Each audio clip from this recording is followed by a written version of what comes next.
six, down the hill he goes. So that was brave. That was in among quite a lot of traffic, and you know, very, very impressive. And there is Nicky Tim, fourth in the race, but as we just saw with that AWS graphic, fastest in the uphill Schumacher race by some margin, by 3 kilometers per hour.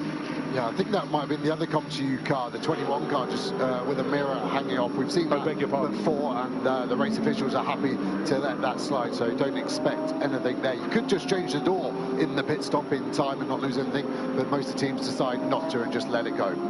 Lucas Stoltz, tiny little bit of bodywork damage on the right rear of his car. Was it left? I can't remember now.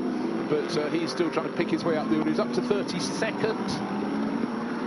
And that is a good gain, bearing in mind that car started from pit exit. So he's gained close on 30 positions. But clearly that bodywork rub, it hasn't come without cost. Yeah, left rear corner of the car. Doesn't look as though it's anything performance hampering now. Competitive overtakes. Who wins? Well, it would be Lucas Stoltz. Oh, 21. As in he's come from the back, and these are not inherited, these are ones where he has passed the car out on the track. So Mercedes second in that, with Maxi Götz having gone very well in the boots of VDS car. He's running in 18th position, particularly of course if you start a little further down and expected that it would be easier to do the overtakes. And for Augusto Farfus, no overtakes whatsoever, but that's because he started on pole position and he's leading this race by 2.3 seconds. But Lucas Stoltz, just seeing him there, is Augusto Farfus. Does actually look as though Hansen Guven starting to pick up his pace. And in fact, as they all piled out through the second of the sprint timing sectors, the cars in second, third, fourth, fifth, sixth have all just set their best sector time at that point of the circuit. Yeah, 10 quicker than that Rover car there, so you can see the lap time adjustment. So compared to all the other pro cars on the field, he's over a second a lap quicker. So you group this massive group of 17 pro cars, that's how much quicker that car is, and that is a real strong indication with that race vision powered by AWS of how quick that car is and why he's leading, and probably why he's on pole position too. Yeah, it certainly seems to be that way. So Jesse Krohn and Raffaele Marcello will be looking on. I did say that Hansen Guven was picking up the pace. He just taken 4/10 of a second back. Talk about taking places back just in the background. The shot could be a Ford trouncing the electronic Porsche down into turn one. There's a massive dive there from Archibald. We need to see if it made it work. He did, but going wide out of turn two. We didn't see Picariello trying to find his way back. He'd be on the correct line into turn three, but there could be contact. The Porsche having to be right over the curve, but well, Heine's kept the move done into turn four. He'll go in ahead. Will he come out ahead? I think he will. Wait for the Ford grunt to come in. That V8 Rumble will power away. So that is bad news for Rootronic Racing, the car that came here 2 points down on the championship lead. But this is what we want. We want racing, don't we?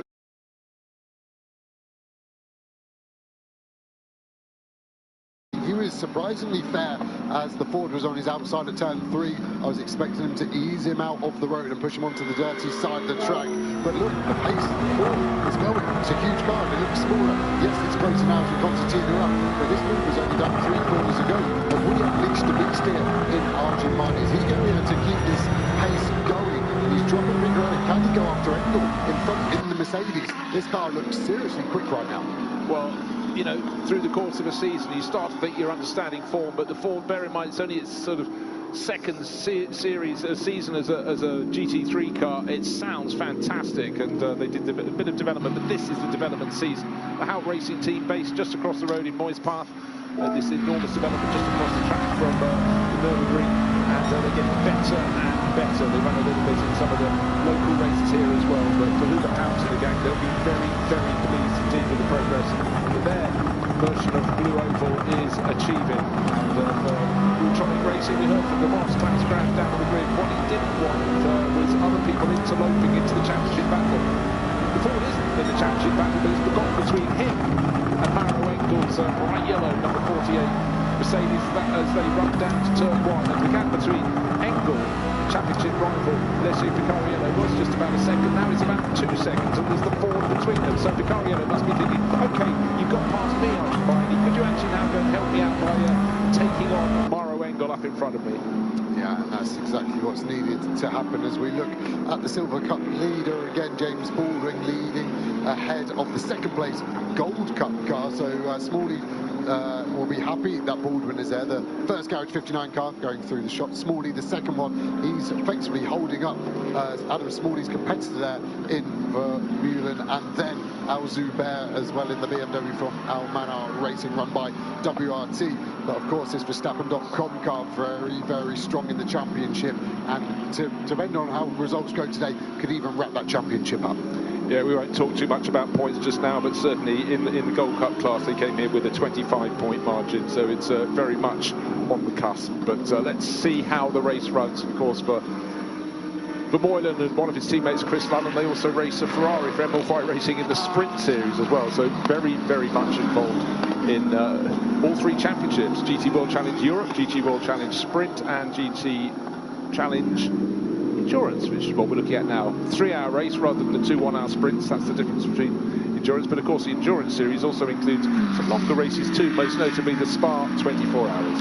Yeah, the Spa 24 hours is actually part of the Intercontinental GT Championship as well. And in 2 weeks' time, we go to Suzuka for 1,000 kilometres. And who's leading the championship in that? Augustus Farfus. So he is in a good bit of form right now, isn't he? This season has been strong. Like we said earlier, Nürburgring 24-hour winner, looking strong here at the moment. And second in that championship is Kelvin van der Linde in the 32 BMW. So there are so many races in the GT world. I appreciate that, but they're all meaning something, and that's the job SRO do now across the globe. Is there is a GT3 race at least every weekend, sometimes 2 a weekend. Yeah, GT World Challenge race. I had a fantastic couple of races at Okayama in western Japan this weekend, and certainly Japanese fans adore GT racing, so I'm sure you have a cracking crowd at Suzuka in a couple of weeks' time. Absolutely brilliant circuit. You never raced there, did you?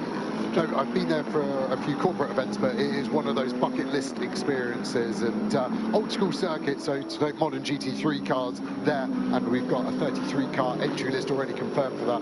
It will be a very strong race weekend to watch. Most certainly. A bit warmer than here at the Nürburgring, I would warn when you go there. Right, Thierry Vermeulen pressing on. He's running in 12th place overall. He's second in the Gold Cup class. Adam Smalley doing a fantastic job. Garage 59 to be up the road in sync. Another McLaren just in front of him, another car from Garage 59, which is James Baldwin, number 188 in 11th place overall. He's leading the Silver Cup class, as Joe just explained a moment ago. Let's look to the front of the race, though. Heinz Gilbert seems to be attacking, slightly closing on Augusto Farfus, but as much he gained in one lap, he lost on the other, so Martin is still 1.7, 1.8 seconds. Still looking to see what Lucas Stoltz is managing. He's gained another position, he's gone past Leonardo Mancini up to 30th place in the number 17 Mercedes that started stone last. But look at the groups of cars ahead of him. These are the ones just around 20th position. Literally knows each other. Going to be very, very hard indeed to find the way past. In fact, the biggest gap is when you go down to the Aston Martin. Just everyone else is just a couple of tenths of a second apart. But then you get a slight gap back to Nicola Berg. Just watching Stoltz's progress, it has been very hot knife through butter, hasn't it? He still hasn't really got to the point where he's stopping the amount of overtakes. Next place will be 28th overall, and the get speed cars we go to a battle. Someone's gone straight through the chicane there. It's Ford, Porsche versus Lambo, and it's hard to run side by side. I'd suggest the Ford has gone through the gravel at some point and has managed to then get back in front, or was that the battle as they were going, and multi-class racing in evidence there. Yeah, David Schumacher, nephew of the great multiple world champion, and pressing on very, very nicely indeed. Lucas Stoltz trying to get past Adam Christodoulou in the Nordique Racing. That's the black Mercedes in front of him, but Adam knows this circuit supremely well, so that's going to be probably the hardest nut he's had to try and crack on the way up. On this lap, he just went past the blue Team WRT BMW Gilles Startsparter, but now, well, where's the door going to be left open? Adam's not going to leave it open. He's going to hang on as long as he can, so this could be the first point at which the progress is slowed. Still a bit of debris on the track as the drivers sort of kick very slightly to the right as they come out of turn 4. And still Adam Christodoulou cutting across the nose of Lucas Stoltz's car. If you joined us some way into the race, you might be asking why the number 17 Mercedes is down here in the middle of this 60-car field. And that's because it got taken out in qualifying. They had to rebuild it as best they could, and the move has been made. In fact, Christodoulou kept out of the way there, decided to let Stoltz through. But this car was rebuilt, had to start from the pit lane. They probably haven't done everything on their job list, but they've got the 4 wheels pointing in a straight line. And that's why a car that would have otherwise been definitely one for the top 10 is making up ground. Yeah, Christodoulou paid by Mercedes, so he wasn't going to hold up a Mercedes factory car effectively. And yeah, that 17 car has got a crack hole in the chassis as well. So that car did not start the race how it would have wanted. So it makes it even more impressive for Lucas Stoltz. You can see Charles Mertz has really dropped off the back there, hasn't he, of Nicky Teams? So Smalley has too. Engels still close to the back of the Lamborghini of